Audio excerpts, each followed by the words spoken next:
Good evening. Welcome back to the Washington Outsider Report on the Coalition Radio.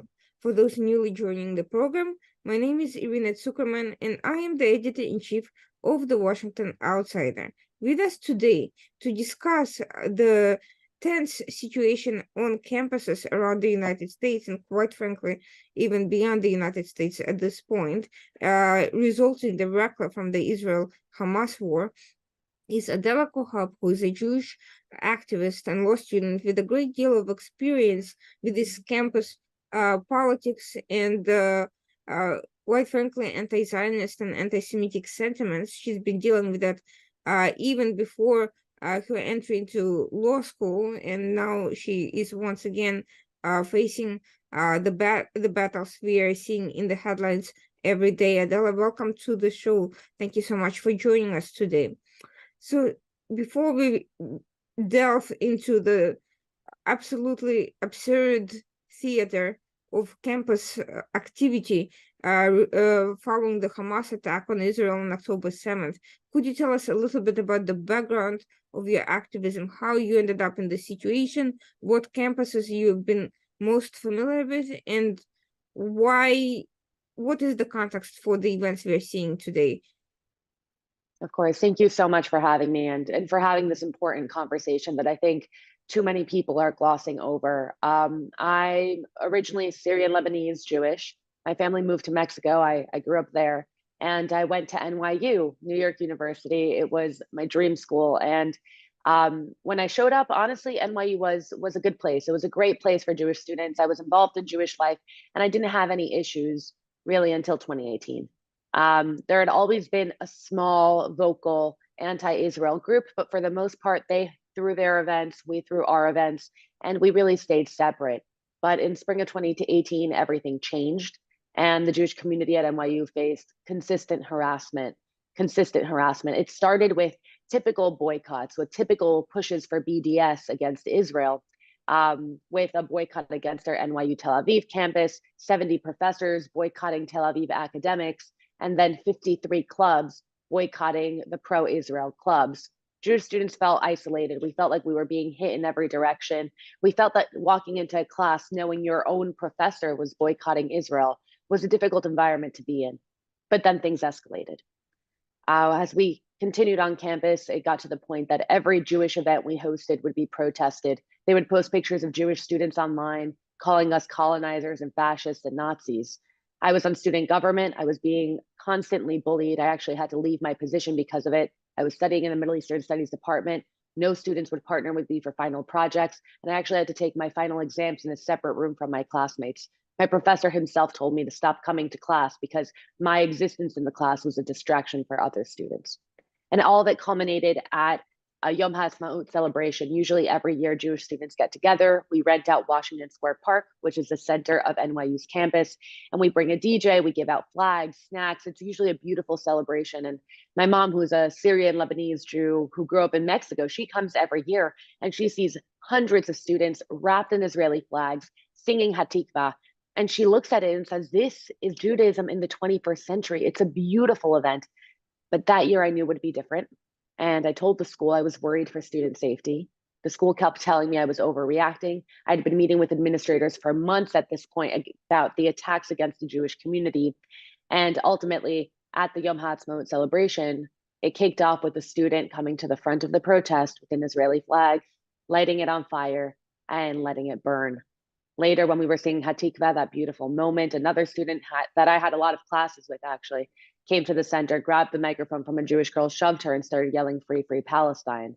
And then later we looked up and we saw that they had taken our other Israeli flags, torn them to shreds, and hung them from the trees and from the lampposts. And this was happening in New York University, right? This is NYU, this is Manhattan.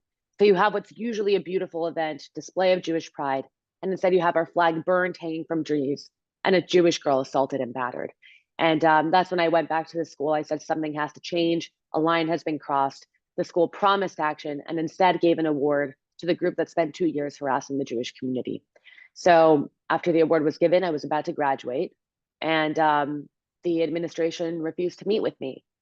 Suddenly, they wouldn't answer my emails, they wouldn't answer my calls. So I got in touch with lawyers and I asked if I had a case against the school. And unfortunately, at the time, Title VI of the Civil Rights Act didn't include Judaism under its protections. So they told me outright, no, you don't have a case.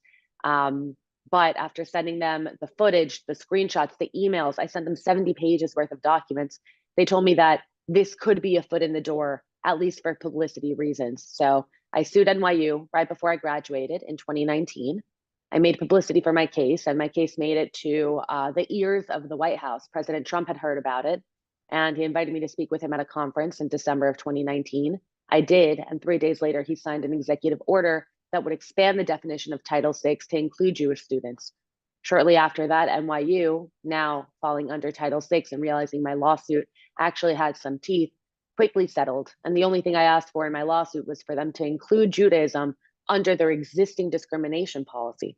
Because all of these students, all these schools care about discrimination, but they didn't even have Judaism and anti-Semitism in their existing parameters. So since then, I worked with college campuses full-time for 2 years here in New York and around the country. When they had anti-Semitic situations, I would fly in and help them deal with it. I mainly dealt with campuses here in New York. I worked a lot with Columbia. I continue to work a lot with NYU. And now I'm in law school, hoping to specialize in bringing these kinds of lawsuits to make sure Jewish students are protected. That's quite a story, and all aspects of it are really amazing. But I want to break it down issue by issue before we get to where we are today to understand really some of the things you're telling me. One is obviously the non-responsiveness, the lack of inclusion of Judaism and Jewish students in the overall policy of DEI, and I've heard complaints about it from various campuses, but I'll get to that momentarily. First, I want to address something you said at the very beginning, which is up until 2018, there weren't any serious issues. There wasn't this concerted attack. And all of a sudden in 2018, from zero, from nothing, NYU went to this really massive action with very, very organized number of organizations and so forth involved in that. That speaks to me about a preparation process by somebody and some sort of a concerted activity that brought all of these people, organizations, activists together. Is there any insight that you've gained into who that might have been and how that came to pass? Yes, 100%. So I've actually done a lot of work and a lot of studying on this.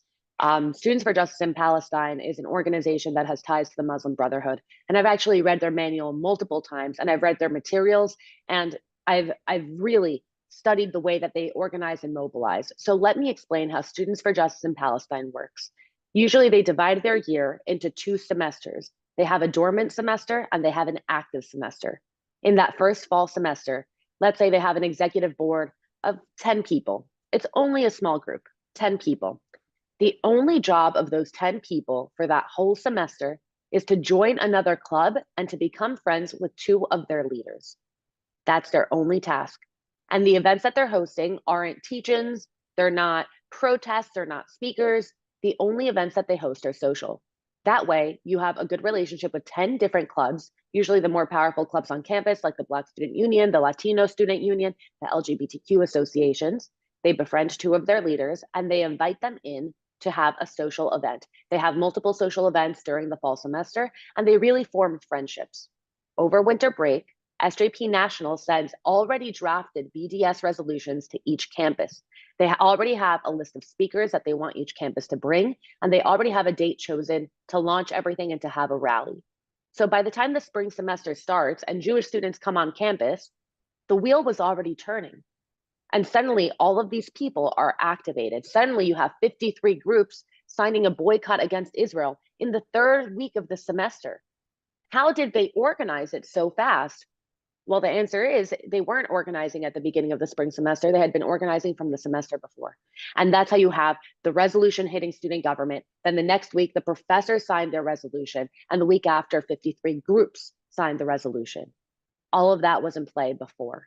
They already had their teach-ins planned, and they already had their speakers planned. They already had their boycotts planned, and Jewish students are ambushed because we're not planning that far in advance. And again, it's been well documented that SJP does have ties to the Muslim Brotherhood, as well as other organizations that are funded by extremist Islamic groups. And it's something that's very concerning, because as a Jewish student on campus, you just want to have a fun 4 years. You're not showing up thinking that you're looking for a battle. No one shows up to campus saying, I'm ready to fight. But SJP finds students and they tell them, you're looking for a battle and you have to get ready to fight. And that's why Jewish students are always caught off guard. It sounds like SGP is actually more manifestation of more serious networks behind it than simply, however well-trained students. Because without this level of weight behind them, I don't know whether anyone would even listen to them. Why would they? They're students, just like any other group on campus. So let's talk a little bit in more depth about this network behind SGP. You mentioned Muslim Brotherhood and other extremist groups. Who exactly funds them and through what channels? So usually they set up other nonprofits here in the US, and those nonprofits are the ones that end up funding SJP. Actually, right now, the US Congress this past week signed a bill that's going to be going into the Senate soon to be voted on. It's been in the House since January. This isn't since October 6th, that actually looks to identify terror networks. And it'll start naming both organizations and individuals who are associated with terror networks. That way they could actually start tracing the money. There's a lot of different studies that have been done to be able to find where SJP gets their funding, but nothing has been definitive except for the ties they have to the Muslim Brotherhood. And like you were saying before, again, it's not just students. These are professionals who are guiding students through this process. If you read the BDS resolutions, those were not crafted by students. Those were not written by a 20-year-old. Those are resolutions that are professionally crafted. And it's something that we should really be wary of. It's something we should be very afraid of. Again, the SJP manuals are long. They're hundreds of pages. And actually for October 7th, all of this is also planned in advance, because as soon as October 7th started, even I, who am outside of the SJP circle, got a mobilization guide with messaging. It already had graphics. It already had chosen that day, the Wednesday after October 7th. It already had that day chosen as a day of protest. It already had Friday as a day of rage. It already had graphics for these, informationals for students to be posting to their Instagram. And that's how you realize all of this is connected in a broader network, because October 7th also wasn't a sudden act of resistance. October 7th was an ambush that had been planned for years by Hamas and the Palestinian Islamic Resistance. This is how it always has been. They had been planning this attack for years. They planned an ambush for years. They already had everything in the network for years. And their students already had materials for the week after. They already had messaging and talking points to talk about how this happened because of 75 years of oppression. This happened because of Israeli occupation. They already had everything ready. And that's how you see everything was connected. And part of me makes me wish I was involved in SJP more, because maybe I would have been tipped off. Obviously, no one could have expected October 7th. Israeli intelligence was ambushed by October 7th. No one expected it. But students on campus were already preparing. And when you start seeing it that way, it all just comes together. So what you're saying right now suggests something very sinister, which is that not only is JP's connected to Muslim Brotherhood, which for those who still think it's some sort of a democratic grassroots movement, is actually a tribal, hierarchical, and completely anti-democratic structure that emerged in Egypt and has always followed this familial network with ties to extremism that has for generations pushed for a sort of war between political Islam and everybody else, including other Muslims, by the way.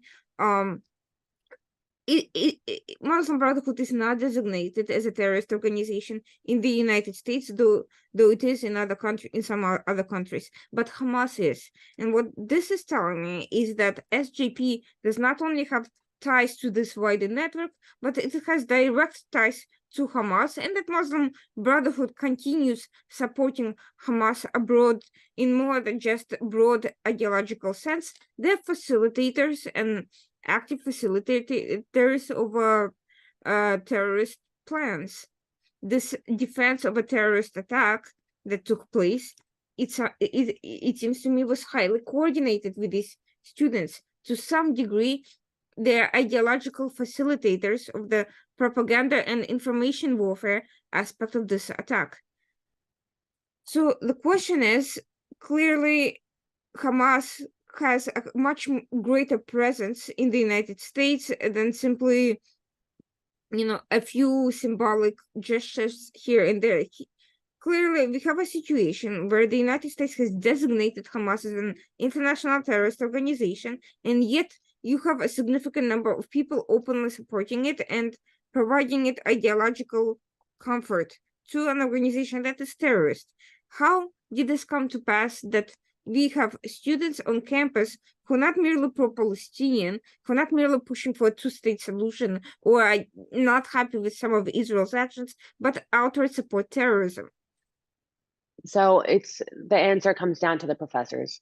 If you look at it, countries like Qatar have donated billions of dollars to US universities. They've created fellowships for professors to be the Edward Said professor, the postmodernist professor, the decolonization professor, and this idea of postmodernist decolonization, uncolonizing your mind, decolonizing countries, the global north and the global south, the globally dominant and the globally oppressed, creates a false dichotomy. So when you sit in your own classes and you listen to your professors, people who you look up to, of course these students are going to be radicalized. I want to tell you a story of what happened at NYU when I was there. I was taking a Middle Eastern Studies class. It was going to be 12 weeks. The last week was going to be about Israel, Palestine. I knew that's where I was probably going to have a lot of issues. But my issue actually started before, because around week 4 or 5, we did a unit about 9/11. And I got the reading. And as I'm doing the reading, it was talking about how Osama bin Laden wasn't a religious extremist. He was actually a computer engineer that used the language of religion to mobilize the social classes in order to fight for freedom. And as I was reading it, I said, but he was a terrorist, right? So I assumed we're going to get to class and talk about how people will use religion to mobilize people in order to cause them to do terrorism, how you mobilize masses, how you take a disenfranchised group and how you activate them for terror, and how that is so scary and something we should be looking out for. And he was only he was only an engineer, he was a computer engineer, but he was able to mobilize people using religion, like co-opting religion as his cause, right? So that's what I thought the class was going to be about. But I show up and no, he's just basically reiterating the readings. My professor is sitting there saying how Osama bin Laden was just a computer engineer and he had a secular education and he was fighting for freedom. And I raised my hand in class and I had to say, but he was a terrorist, right? And the rest of the class rolled their eyes on me. And the professor said, yeah, I'm sure here they would call him that. And I just looked around saying, how are we at New York University, 30 blocks from the World Trade Center? And we're talking about how Osama bin Laden was a chemical engineer, and some would call him a terrorist. And I started feeling crazy. And this is only in one class, and this is not even about Israel and Palestine. So again, when your own professors are telling you that the world is about the oppressing class and the oppressed class, and we must overthrow the oppressors, and even America is painted in this light within America, that's how you know we're the country of the free and there's no censorship, because I've never met someone that hates America more than American professors. And that's how this has come to be, because this is being entirely normalized. And when your entire 4 years on campus are hearing this narrative over and over and over again, when they present Hamas in this dichotomy, the Palestinians and the Israelis, and then they put Hamas as the elected leadership of the Palestinians, then of course you're going to look at this dichotomy as Israel's the oppressor and Hamas is the oppressed. Not Palestinians the oppressed, but Hamas is the oppressed. And it's something that should really be on our forefront. And again, I was in the Middle Eastern Studies department. I had to leave the Middle Eastern Studies department because it got to the point that saying things like he was a terrorist, right, was distracting to my classmates. This is quite shocking to me, precisely for the reason that universities make such a big deal out of academic freedom and that professors can teach whatever they want in whatever way they feel fit. And yet people feel are literally pushed out for having alternative points of view. So how is that academic freedom if alternative views are not welcome and quite frankly, professors literally ban students from classes? That's a broader question for I guess as a legal perspective, but to me that's a very strange definition of academic freedom, wouldn't you say? I think it's definitely a strange definition of academic freedom. And sometimes you'll find that the people who talk most about inclusion are the ones who most exclude others, right? And that's something that you'll see on college campuses on every single level. You'll see it socially, and you'll see it like again, it's one of those things. Also, one of the reasons people ask me, they're like, well, all these professors that signed a boycott, right? 70 professors boycotting Israeli academics, and this was at NYU. People said, well, did you ever talk to the Jewish professors and the Israeli professors? Maybe they could do a counter boycott, a letter. Mm-hmm. So I did. I went to the Israeli professors. NYU has a Center for Jewish Studies and a Center for Israel Studies. And when I approached the heads of the departments, the professors all told me the same thing. They said, well, we're here to teach. We don't get involved in campus affairs. So we support you, but no, we're not really going to get involved in this. And it's because the Jewish professors see their job as a job, and their job is to teach. If they're a professor of economics, a professor of mathematics, even a professor of Judaic studies and Israel studies, their duty is to teach their class and to have a syllabus. But the duty of the other professors is to get involved in student life. That same professor, the one that was talking about Osama bin Laden, he was one of the advisors to Students for Justice in Palestine. So Students for Justice in Palestine has faculty advisors across the Middle Eastern Studies department, and they're being advised, they're being supported by them. The professors are coming out with statements in support of them, and Jewish students are sitting there feeling alone because their professors are here to do a job. And it's because we understand what America is. We understand America is freedom, and we haven't gotten involved in shutting other people's freedom of speech down. We've never stooped to that level, but SJP and the professors who support them have been playing on that level for years. And that's why they play dirty. And we are still afraid to get our hands dirty with that. You touched on something that may be a little bit controversial, and I'd like to push back on a little. You mentioned that Jewish students are feeling alone and isolated, but to me, it sounds like what you're talking about is a much bigger problem than Jewish students in a specific issue concerning Israel, because when you're talking about defending people like Osama bin Laden, that's an American issue. It's an international issue, because Osama bin Laden was an internationally recognized terrorist, and he attacked the United States, not Israel.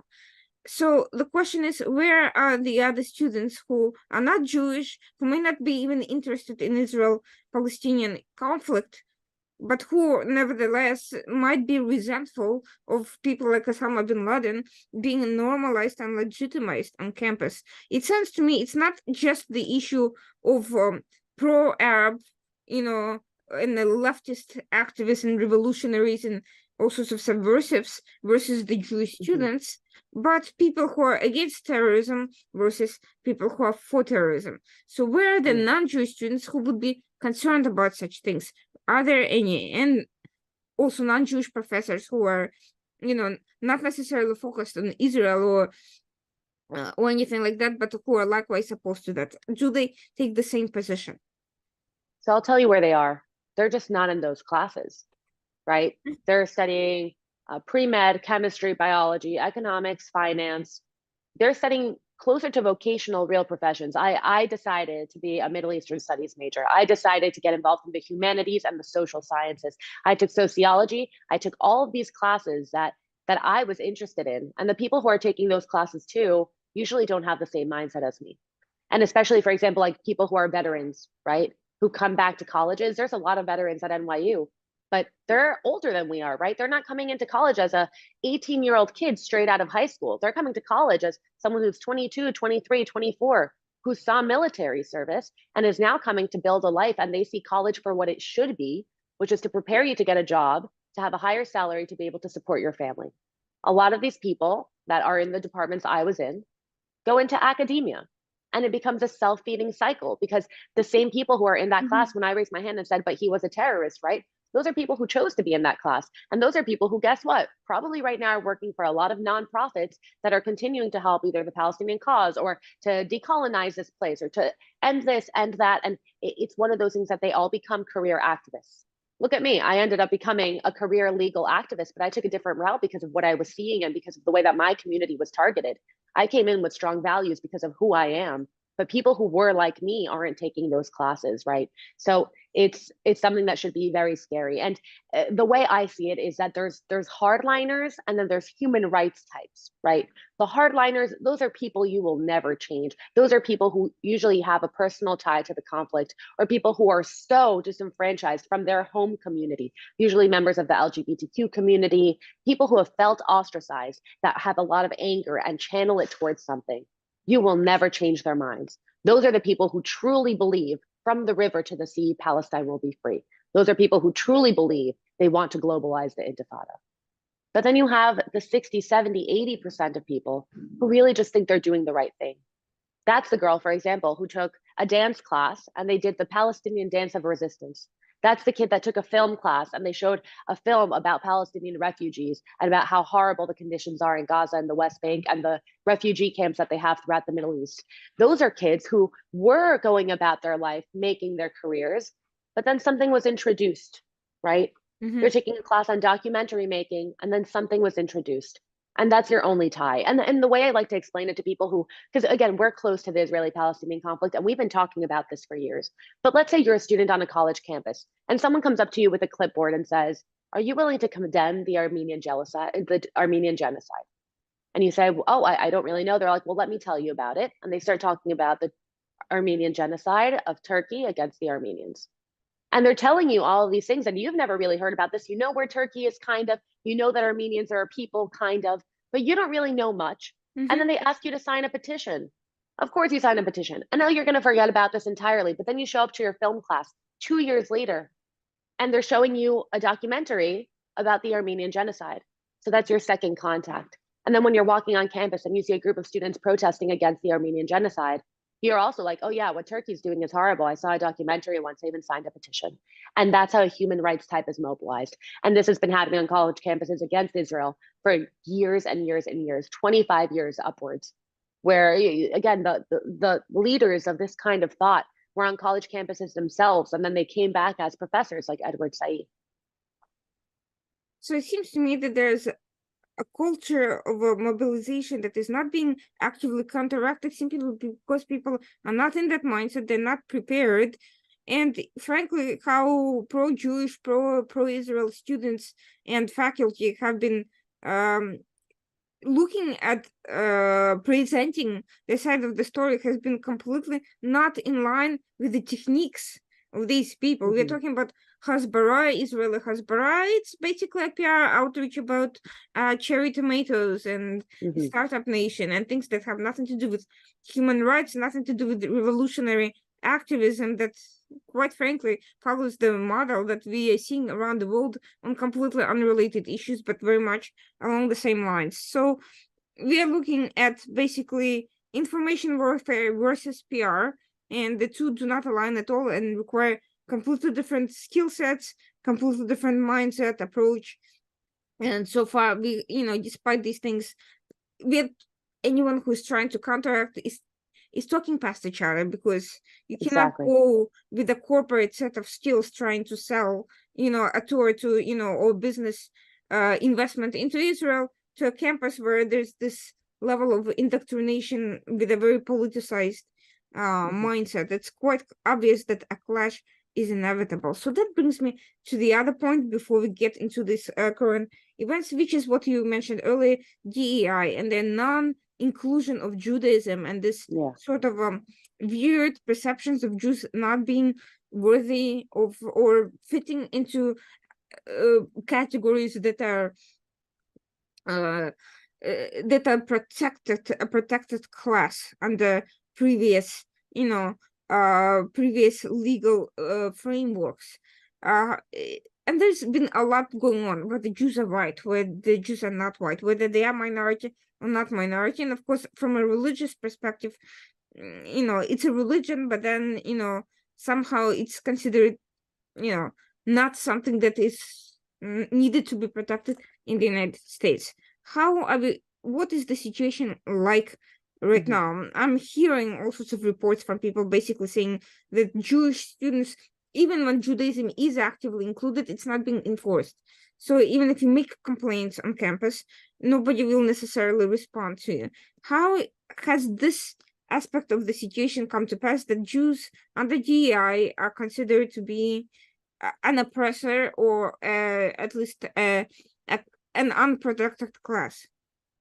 Yeah, no, it's a good question. So actually the way I want to answer this is because of a Jewish mindset that we have. The Jewish people have a mindset of rebuilding. We've always had a mindset of rebuilding, right? But I once spoke to a rabbi and he was telling me, why do we have Rosh Hashanah, the new year, before Yom Kippur, right? Why do we start a new year and then we ask for forgiveness, right? Then we start looking at our year in review and then we get sad. Why don't we do that first and then we start the new year fresh? And he said, because as the Jewish people, we understand that when you have tragedy or when you have a bad situation, the first thing you have to do is start fresh and move forward. And once you've started moving forward, then you can look back. It was the same thing with the building of the state of Israel. We had just come off of a horrible tragedy. We had just come out of a genocide where 1/3 of the world's global Jewish population was exterminated in one fell swoop. And the people who arrived in Israel started building it immediately. And only afterwards did they look back, right? And it's one of those things that we get up and we start doing. So when the Jewish people came to the United States, be it leaving Russia, leaving the Holocaust, or leaving the Middle East because of oppression, we got to our host countries and we started rebuilding. We threw ourselves into our work and we started rebuilding. That's why Jewish professors don't get involved in campus work, because they are rebuilding. They're doing their profession. We have a very rebuild mentality. And because of that, we were able to, as a community, become relatively successful. Again, Jews are not a monolith. There are Jews living below the poverty line, and people always refuse to look at that. But one of the issues is that a lot of DEI is based on colorism, and they don't realize that Jewish people can be many different colors, right? We're never going to be seen as a minority. We never will, because number one, we became successful as a global community. Even again, that's not even wholly true, because there's a lot of Jewish people, especially Holocaust survivors, are living under the poverty line. And because they see us as white, even though, again, that's not true. Most of my friends are Persian and Syrian. I'm Syrian Lebanese.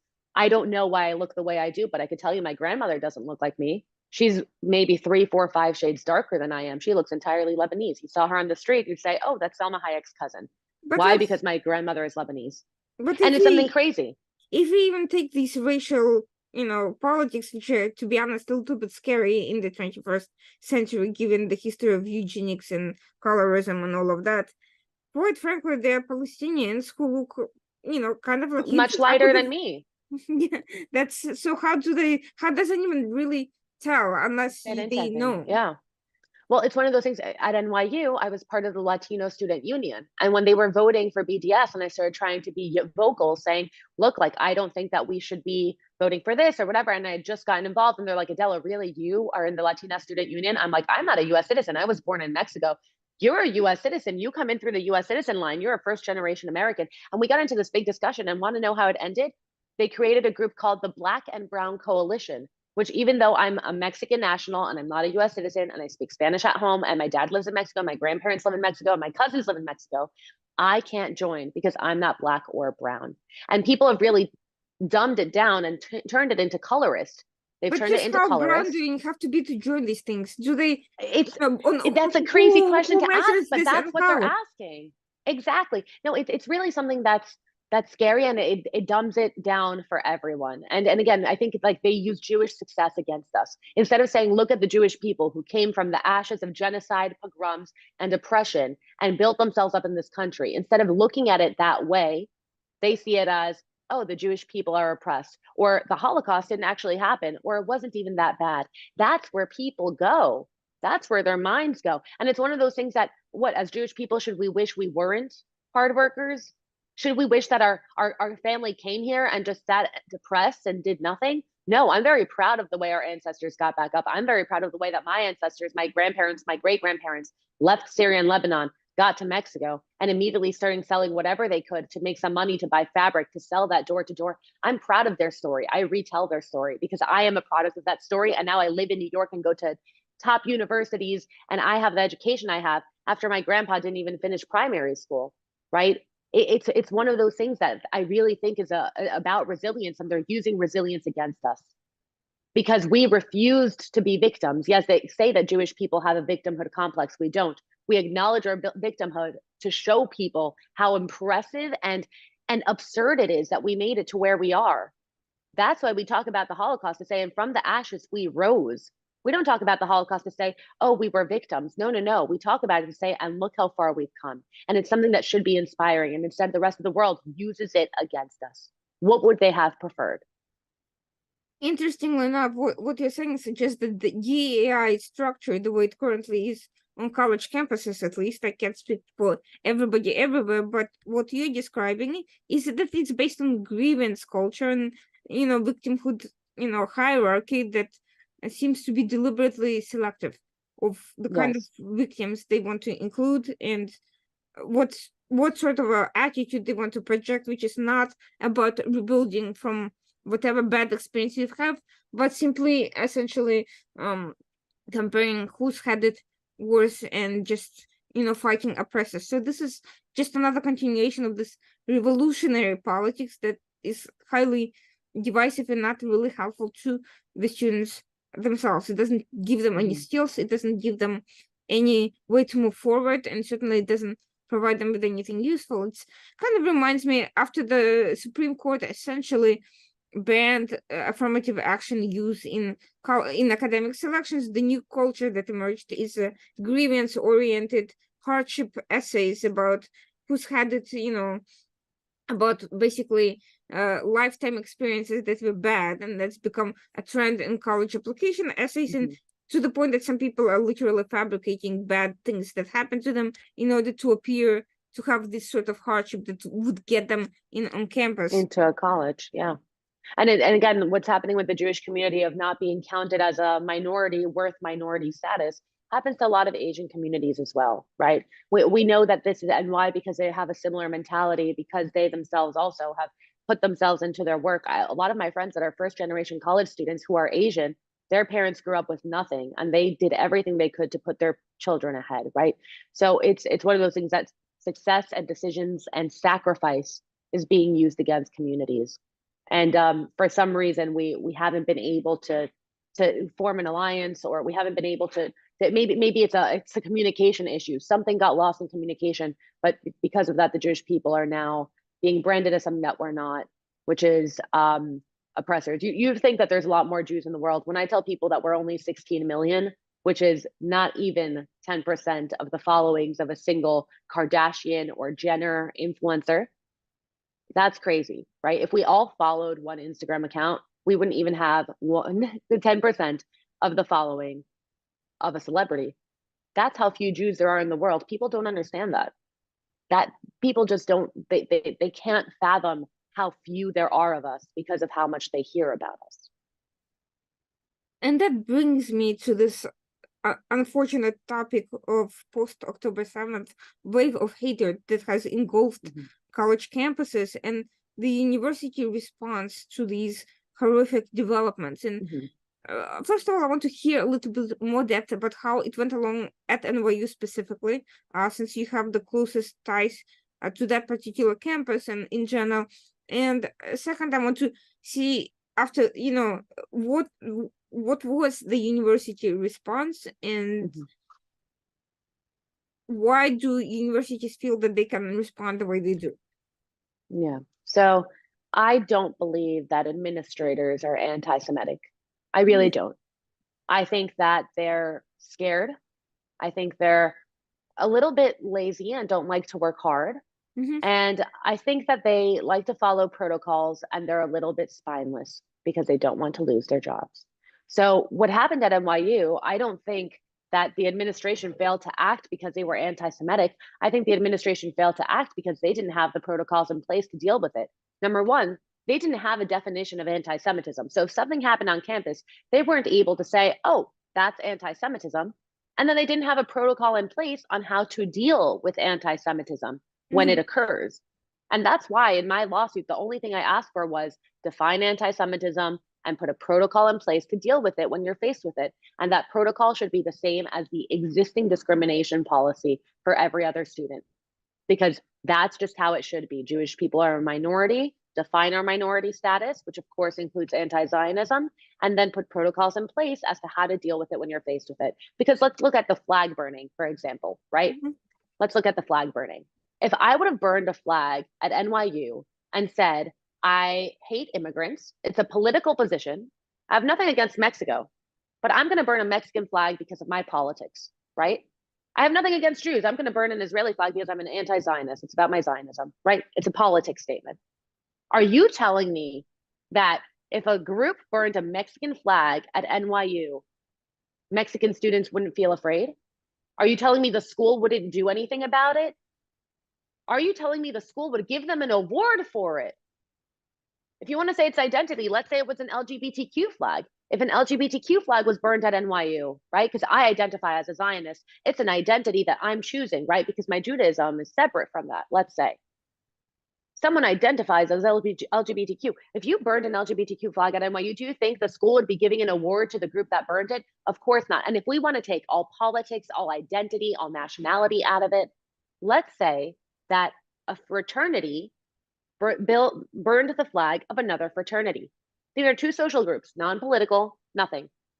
Are you telling me the fraternity that burned the flag is allowed to continue to recruit and throw events? I know for a fact they would be suspended. I know this because I was in a sorority and I was in the Panhellenic Council and the Intergreek Council, and I know our protocols for conduct issues. So why is it that the only flag that can be burned on campus is mine? And not only is it not alarming, it's being celebrated, because I know had it been any other flag, the school would have taken action. And that's why I filed my lawsuit, right? So let's talk about where we are now. What ended up happening? I did file my lawsuit. The law did change. Jewish students are now protected. Why? Because the law didn't change. The definition of Judaism changed, rightfully so, because Judaism is not a faith-based religion. You don't just wake up and say, I believe in the one Hashem, I believe in the Torah, I'm a Jew now, the way that most religions work. No, we have a very formal conversion process, and Jewish people is a peoplehood. So they expanded the definition of Judaism from a faith-based religion to an ethno-religion, because we're all part of a peoplehood. And by making us an ethno-religion, we would fall under the definition of Title VI, which protects against discrimination for nationality, ethnicity, and race. So let's look at where things are now. Where things are now is that Jewish students do have a claim under Title VI of the Civil Rights Act, but the school is going to continue to be petrified to take action because they don't have the protocols in place. So we have to tell them what the protocols are, which is to use their discrimination policy that they have for any other minority group, and to pose the hypothetical. If I burned a French flag at NYU and said that French students don't deserve to be here, how would you react? And what would you do to assure the French community that they do belong in this school? First off, you would kick off any student that was burning the flag. Any student that took a physical action, immediately they would be suspended or expelled. Second, you would revoke the charter of the group that was hosting this event, promoting this kind of violence and this kind of rhetoric. SJP is still an instilled group in every single university. Very few universities have kicked SJP off. Even at NYU, after they burned the Israeli flag, SJP's charter wasn't revoked as a club on campus. It wasn't revoked. Why? Because the school is spineless. Administrators are afraid to take these actions because at the end of the day, they don't want to get canceled. It's the same thing as a student government kid that's voting in favor of BDS, not because they believe in BDS, but because they know that if they don't vote in favor of BDS, they're going to walk out and a bunch of students are going to surround them. Take this example, for example. We always say your silence is deafening, your silence is deafening, your silence is deafening, right? We force people to take stances on things, not us, but the world. As soon as something happens, why didn't your business put out a statement about Black Lives Matter, right? Mm-hmm. But with everything happening now on October 7th, I've had good friends message me saying, hey, I know I'm not Jewish and I see what's happening. And I want you to know I support you, but I'm not going to be posting about this publicly because I don't really know much about the situation. And I say, you know what? I understand. Thank you for reaching out and supporting me. But had it been the other way around, had I been a student personally affected the way I am, but I was from the other side, I would have said, no, your silence is deafening. You have to take a stand because your silence is being complicit. Why won't you take a stand against genocide? And I would push them to make that statement. So of course these students are scared. Why? Because we play on different playing fields. Like I said, their professors get involved, our professors don't get involved. My friends say, hey, I don't know if I can publicly take a stance, but I want you to know I support you. And I say, you know what? I appreciate your friendship. Thank you. Instead of putting my foot down and saying, no, your silence is deafening. Because I don't force people to take stances. And the Jewish people like that too. We've been dormant. We've been sleeping at the wheel. We haven't been pushing for SJV to be kicked off of campus, but they've pushed for Jewish students to be kicked off of campus too. They said that Zionist events are hindering their existence. right? Do you know how many times I hosted an event at NYU and it was protested by SJP? Almost every event I hosted in 2018 had a protest. We've never protested an SJP event. We would give out flyers. We would try to talk to the school and see if they could get it canceled. The school never would. It's one of those things that we've just never stooped to their level. And I'm having this rude awakening because I've been playing nice, noticing that people around me haven't. Does that make any sense? Yes, absolutely. Well, I'm not sure that there is a right answer. Is it, a good thing to try to push people who are uncomfortable with taking some political position to do that? And where do you draw the line where silence is complicity versus a political position? Mm-hmm. Because on the one hand, yes, when it gets to the point of October 7th, definitely, when people remain silent, they are kind of feeding to the other side. But on the other hand, if you start forcing people to protest every political student action, who is really going to stand with you? I mean, people have time to get involved in everything that happens, to research everything that happens, and sometimes it's just not. It's not cool. You can't force everyone to be an activist. That's just the reality. So how do you and then that's how I see it. Mm-hmm. That's how I see it. But the other side doesn't see it that way. The other side is forcing people to be activists. So we're losing this battle. And again, I will never ask my friends to take a stand that they're not ready to take. Mm-hmm. I will never do that because I understand what friendship is. I'd rather they text me individually and say, hi, I'm thinking of you. I'm thinking of your friends. I'm thinking of your family. How have you been? I'd rather get that text than have them repost something. Would I want them to repost something? Of course. Am I going to force that on them? Never. Because again, I don't force people to take positions, but I'm realizing that it's just not the same on the other side. And I don't know the solution. I don't. I agree with you. I think that if we ask people to always post and always stand up and this, we're going to lose them, but we're losing them anyway. So I don't know. But that brings me to a more, to a very clear issue, which is regardless what other people do or don't do, Jewish students and pro-Israel students are not prepared.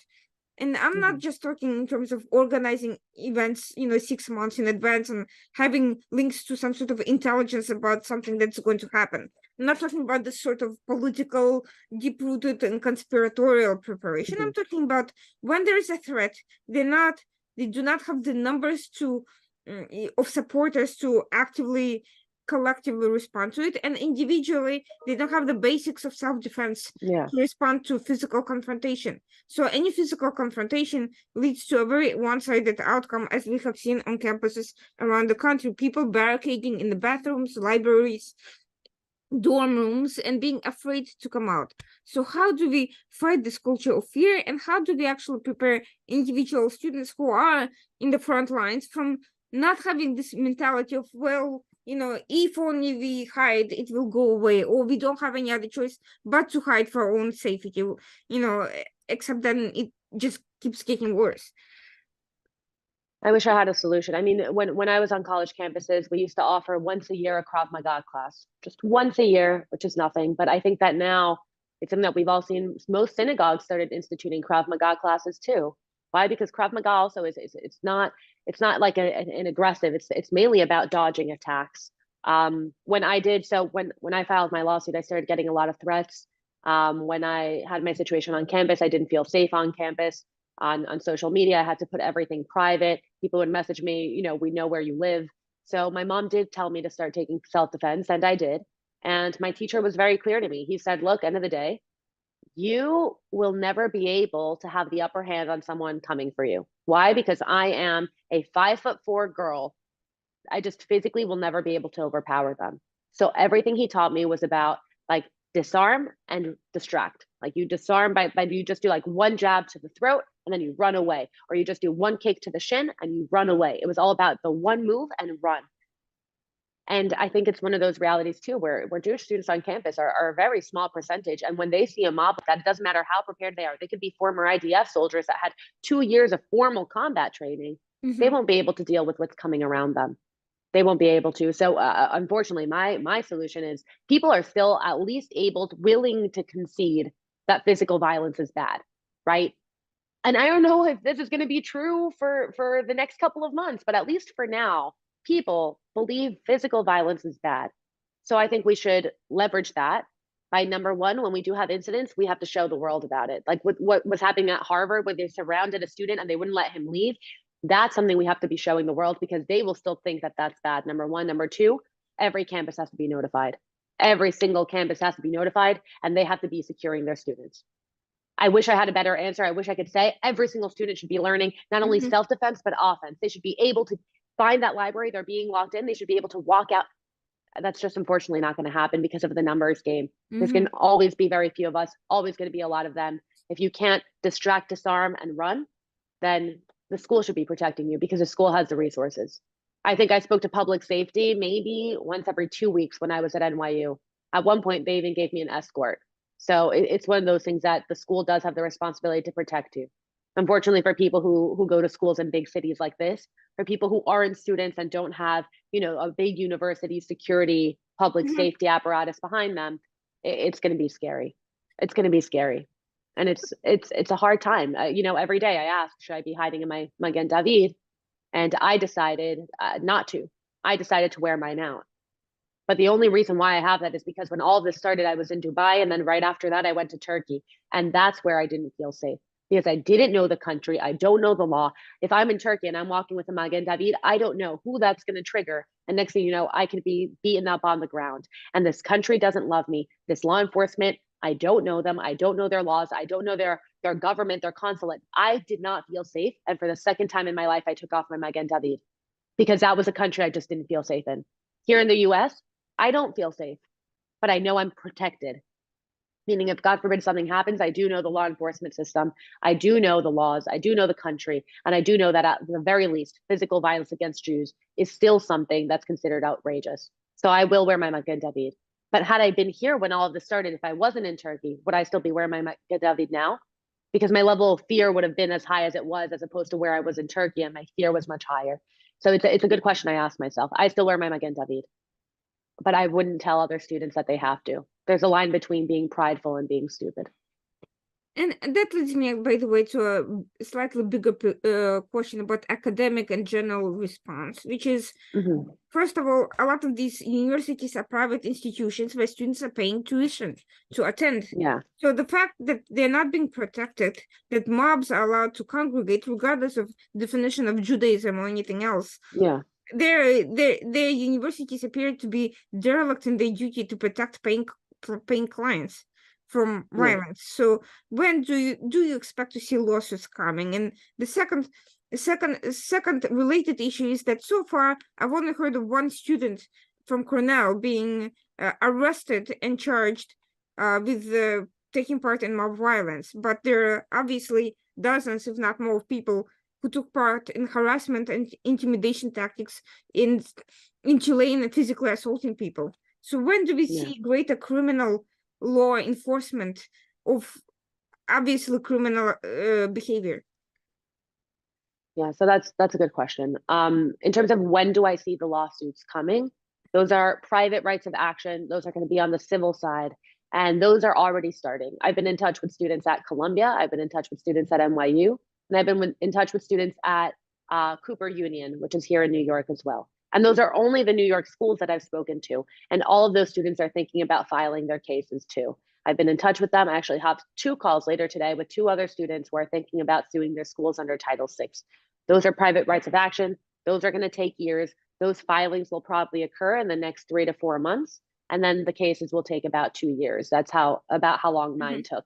So those are already coming, right? Right now, it's almost like a file has been opened and every instance is just being added to that file. And once that file is big enough, it will be filed with the Office of Civil Rights, and we will start those discrimination claims. Now, separately, and very correctly, you asked about the criminal claims. So the Cornell student, he was only arrested because of threats online, and because he was talking about mass shootings, and he listed addresses. He said, I'm going to come to 104 West, which is the Cornell Jewish student building, right? So that's why he was arrested, because of credible threats. There have been other arrests, but they've been arrests at rallies for reckless endangerment. They have not been arrests for harassment, for discrimination, for hate crimes. They've only been strictly on the penal law when it comes to physical action or crossing the line between a peaceful and non-peaceful protest. But I think this is also something I'm not optimistic about almost at all, because we saw what happened on June 6th, if we go back to Black Lives Matter, we had protests that turned violent. They were burning cars. People were looting stores, breaking windows, harassing people walking on the street, surrounding cars, and very few arrests came of that. And that was utter chaos. And what we're seeing now is chaotic, but it's still a more controlled form of chaos from what was happening in the streets of New York about 2 years ago, right? So after seeing that, no, I'm not optimistic. I'm not optimistic at all. I don't think that criminal charges are going to come from most of these rallies to most of these students or non-students. I just don't see that happening. I think that the NYPD specifically has been very hands off. I think Florida has been really good about it. I think New York has been very bad about it. So because I don't see criminal charges coming, I think it's important that students start taking note. One of the reasons why my case was strong enough to get to where it did was because I took videos, pictures, I had a paper trail, I checked everything. And right now, they themselves are videoing themselves harassing Jewish students. So they're creating the paper trail for us. And these are all going to have to just go to a civil lawsuit. So finally, I want to address one more thing that you mentioned earlier, which is the investigation into SJP and its terrorist ties. So let's say in the best case scenario, we figure out that SJP has been taking direction from Hamas and other designated terrorist organizations. The entire national chapter is dissolved by law, and you cannot legally participate in that organization. And some people are even maybe criminally charged on the basis of their terrorist ties and financing and so forth. Nevertheless, that does not answer the broader question. What happens to most of the others who are not charged? What happens to the academics who've been taking direction from these sort of groups for years and have entrenched themselves in these departments? And what happens to normal students who want to be equipped to understand the Middle East by studying the subject formally in the academia? Why are they not entitled to a safe learning environment where they can actually learn and not be indoctrinated or forced to be silent? Why are we giving up the entire humanities area to people who are already there? And does it not leave a less prepared society? That's a great question. So first, let's go with step by step. So base case scenario, let's say SJP's ties to Hamas are solidified. Let's say it is disbanded as a national organization. What I see happening on campuses is that the campus chapters will rebrand, right? They'll just change the name. They'll still have the same amount of people. They'll still have the same kinds of events, but they'll call themselves the Freedom in the Middle East Movement. FMMM, that MEM, that actually sounds like a great name, Freedom in the Middle East Movement. And that's what they'll call it. And they'll be doing the same things. Odds are some of their numbers will go down a little bit. It's also possible they'll go up because people who originally wouldn't want to join Students for Justice in Palestine because maybe it's controversial, now they'll hear something like Freedom in the Middle East Movement, and they'll be like, oh, maybe that's a club I should join. I like freedom, and the Middle East is an important area, and it'll still be the same kind of propaganda. So unfortunately, on campuses itself, I wouldn't see that problem going away. In terms of the professors that have ties, some of them, like you said, some of them might be arrested. The other ones, I think they're just going to keep teaching the same things. And you're right, we really let it go. We've let the humanities go as a community. And the Jewish professors that do teach in the humanities are either too scared to teach something different, or they've fallen on the other end. Actually, 2 of the anti-Zionist classes I took at NYU were taught by Jewish professors. One of them was called Palestine and the History of Politics. It was taught by Zachary Lockman, famous anti-Zionist Jew. And it was one of the classes that hurt. It hurt every single time I sat there, it hurt. But the class that hurt me the most was with Ella Shohat. She is an Iraqi Jew who had to flee because after the state of Israel was created, Jews in Iraq weren't safe. But instead of blaming her Muslim neighbors that turned on her, she blames the state of Israel for existing. And every single day in that class, it hurt me. Both of these were graduate seminars. I was an undergraduate student. I had to petition my way into them. I had to convince the department to let me take them, my own advisor to let me take them. Then I had to email the professors to let me take them because everyone in those classes were PhD students. And I was coming in as a cute little sophomore that, loves Hasbara and is president of my Israel group. I definitely wasn't equipped for these classes, but those classes hurt. And I wish I could have had conversations with each of those professors one-on-one years before they got into academia, but I didn't. So right now academia is lost, but what I see happening is planning for the long run, the way that they have.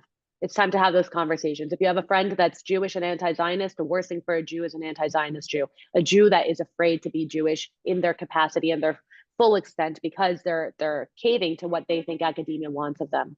If we start positioning ourselves in places to be able to get those positions, then maybe we can start changing the tide 10, 15 years from now. But unfortunately, right now, I agree with you. I think it's lost. And I think it's on the universities and it's on us also to push the universities to have programs that even out the narrative, that balance it out. Not necessarily more towards Israel, but more towards the center. It's interesting. I have two Palestinian friends. Both of them are against the state of Israel. Both of them believe that the IDF is an occupying force. Both of them are against Hamas. One of them, on October 7th, he was the first person I spoke to, and he was crying, and he said, Hamas just sealed the fate for my family. I'm scared for them because I know that Israel will retaliate. And he cried because of Hamas. My two Palestinian friends that live in the US do not support Hamas, but some blue-haired white girl on a college campus in America does. And it's something that, again, we've lost academia. And maybe we should start elevating voices that, again, are not necessarily pro-Israel, but at least are anti-terror. That certainly makes complete sense. I just think that if you have entire generations of potential future policymakers, academics, think tank activists, and other soft power institution, media people who are completely radicalized, this is not just an issue of someone having a career in finance versus, just writing papers. This is an issue of an entire generation of people influencing the direction of U.S. foreign policy and conflict and understanding and more broader general influence. So I think we can't just look at academia simply, oh, well, it's useless, people who go into it are theoreticians who have nothing to contribute. That's not how the other side looks at it. Yeah. They use it as a tool for influencing in a wide variety of areas, and that's what concerns me, that there is no alternative, that if you want to be a pro-Israel academic, think tank activist, you don't even have a place where you can get your education. You can't get a PhD, and without a PhD, you are not going to have a career in those areas because that's how it is. For even if you're an independent student who've studied, who's read everything ever written about the conflict and traveled and whatever, people don't take you seriously unless you have a PhD. And this is a problem. This is a problem, a generational problem for the future. We're already seeing its impact now. Yeah, and that's not even just true for Israel. It's true for conservative values. I think right now there is no college institution you can go to with conservative values. And I'll tell you, so I went to NYU. You heard about my experience there. So when I was applying to law schools, I decided to go to Cardozo, right? Yeshiva University. I thought that maybe that would be a place where I wouldn't have to face any sort of thing like this. And because Cardozo is a Jewish university, but the students there aren't Jewish, right? The students are maybe 30% Jewish, 40% Jewish, which is more than any other school, but 50, 60% of the students or more are not Jewish at all, right? So our student government isn't Jewish. When October 7th happened, it took them a full week. They refused to put out a statement. They had to hold a vote on whether or not they should put out a statement. And when they did, they had a vote on a statement. The statement didn't even say the word Israel in it. And I felt so disappointed because I said I came to this school specifically because I never wanted to wonder whether or not my peers supported me. I never wanted to have to say, I wonder if my peers support me. And now I'm in a Jewish institution and I'm still not sure if my peers support me. It's something that's very scary. Again, it's something that's very scary that I wish I had a solution to, unless we start making our own institutions and we only start and we stop believing in freedom of thought, which I don't think is the solution. I wish I could tell you. And like you said, to be taken seriously, you need a PhD, and you're not going to have any professor signing on to your PhD paper if you're not parroting the same talking points they want you to. In my Middle Eastern studies classes, want to know how I got around this? Instead of writing an essay I didn't believe in and just keeping my head down, writing the essay, getting an A and moving forward, I wrote my essays about, like, for example, one of them, I wrote it about like an interview with a Likudist. And all I had to do was write Likud, talking points, and I said, this is what a Likudist would believe and would answer to these other global situations. And that's how I got around it. Because I wasn't going to write an essay coming from another direction. So instead, I wrote it very neutrally about Likudism. And by the way, I'm not a Likudist. I'm a Yesh Atid. but it's one of those things that I felt I needed to write about Likud in a non-negative light because everything else in my class was just, it was just so skewed to the other direction, right? So it was one of those things that like there is no way around it. And Jewish students, like again, like we're talking about PhD now, imagine an 18-year-old. They're petrified of their professors. They're leaving their parents home to a school. They're going to write whatever their professor tells them to. Well, definitely that's a problem. So just last closing question. Mhm. We have seen a number of donors and board members of various institutions either withdraw donations or otherwise, take threatening action. In many Ivy League schools, that doesn't really have a major financial impact because they already have substantial money in the bank and they get funding from these foreign entities. And we don't know whether the government will ultimately look to ban those potential ties, but there are plenty of financial resources for these universities. To what extent is it possible to mobilize some sort of a external pressure on these institutions? If the boards and donors don't make a difference, what does? How can reputation of these institutions be affected sufficiently for them to start taking these issues into consideration? So whenever we talk about the Jewish drain, right? Whenever we say Jewish students will go somewhere else and Jewish donors will go elsewhere, we have to realize again, that's so marginal, like you said, in those universities that it doesn't make a difference. So I actually think we should be taking the opposite approach. I actually think that we should choose a school, focus on it, and give an endowment, right? An endowment, let's say, again, all these fellowships for professors. How about you have the Golda Meir Professor of Jewish Feminist Studies or of feminist leadership? And the Golda Meir Professor will ultimately be sponsored to be someone who isn't averse to our cause, right? Maybe we should start putting in more money and specifically designating what that money should go for. But how do we control what happens afterwards? How do you put it in the terms of the endowment? So for example, when they wanted to boycott NYU's Tel Aviv campus, it doesn't matter whether or not NYU wants to boycott a campus. It's an endowment, and the endowment is for the Tel Aviv campus. The campus is already funded. There is no boycotting. You know what I mean? And that's how the NYU Tel Aviv campus was able to avoid being shut down or boycotted, because it doesn't matter. You cannot protest an endowment. So if I create the Adela Cojab Israel Studies Center of NYU, it's the Israel Studies Center. And I could put somehow in the terms that, I'm going to designate who will be in charge of hiring. And next thing you know, we have 5 professors teaching at the Israel Center. Again, this is very big picture, and these are amounts of money that I will never be able to see in my life. But other than that, I wish I could say that there's another form of external pressure, but unless we reach audiences like, for example, conservative Christians who also think universities are being lost, there's no way for us to do it. There's no way. Like, I think that the worst thing that we could do is leave spaces where we are already a minority, because then we're letting other people decide where a Jew can and cannot feel comfortable. If you think Columbia University is anti-Semitic, imagine what it would be like without those Jewish students that are standing up and without those professors. It would be entirely taken. I think it's important to have strongholds. I don't think anything is a lost cause. Actually, again, like, I chose to go to Yeshiva University because of what I went through at NYU, and I've been regretting it because I wish I was on a campus right now where I could be making the noise and standing up. Because I wish I could stand up and say, this is my university and I'm a student here and I deserve to be protected the same way every other student did, because that's what I did at NYU, and that was able to have some sort of an impact, right? But at the same time, if I was a mother, would I want my kids to go to that school? And that's what I grapple with, the grappling with between the safety and the principle of standing up. Again, I wish there was a way to use external pressure. The only way I see it is to use civil rights. Let's use the language of civil rights. Title VI does exist. Judaism is now protected under Title VI. Let's hold them accountable. The same way that universities that used to discriminate against people of color were held accountable 40, 50, 60, 70 years ago, it's the same time to use those same laws and say, maybe you should stick to your word. You believe in civil rights, we have to believe in civil rights for all. And that's the only way I see it working, because I just don't think that we're strong enough to do it by ourselves. I hate ending on this negative note, but again, there's only 16 million Jews. That's not even close to the amount of influence that we need to be able to put on these institutions. And it's a shame. I think the bottom line is we seriously have to rethink our approach. I think just completely ignoring the situation is clearly not the answer.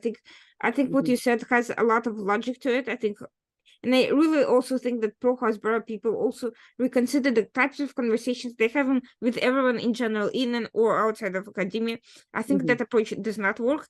We need to figure out what does. And we don't need to be aligning with terrorist organizations for that to happen, but we can learn something from them. We can learn this sort of forward organized thinking that has traditionally worked for Jewish organizations. That's how Jews came to be a very organized and successful community in the United States. We can form early relationships with people on campus before they're overtaken by SGP, and we certainly can talk about Israel and its role in human rights and security in other spaces, and not just focus on issues that don't speak to students, to idealistic people who want to make a difference. I think these conversations can happen.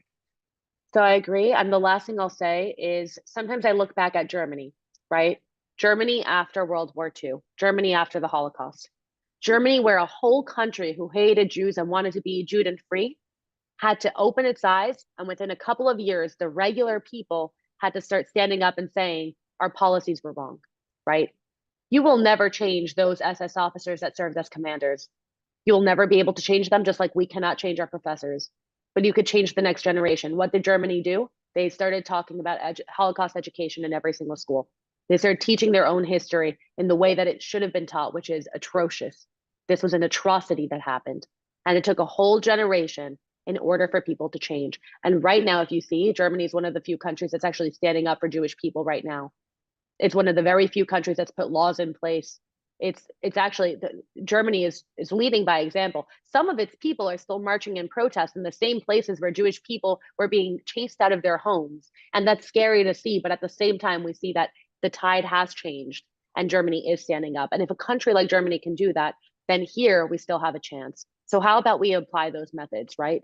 How about we go to the elementary schools, we go to the middle schools, we go to the high schools, we go to the people who have not been touched yet by postmodernist decolonization theory, and we start teaching about the Jewish plight. Because maybe that's the future. Maybe we have to accept we will not change these professors, but we could change the next wave of students. And maybe we can't change this current wave of students, but maybe we could change the next wave of professors. Maybe it's time we start putting endowments in schools for certain types of professors to teach certain types of classes. Maybe it's time we start lobbying the schools to teach a class about inclusion that actually includes Jews instead of whatever BS they've been teaching up until this point.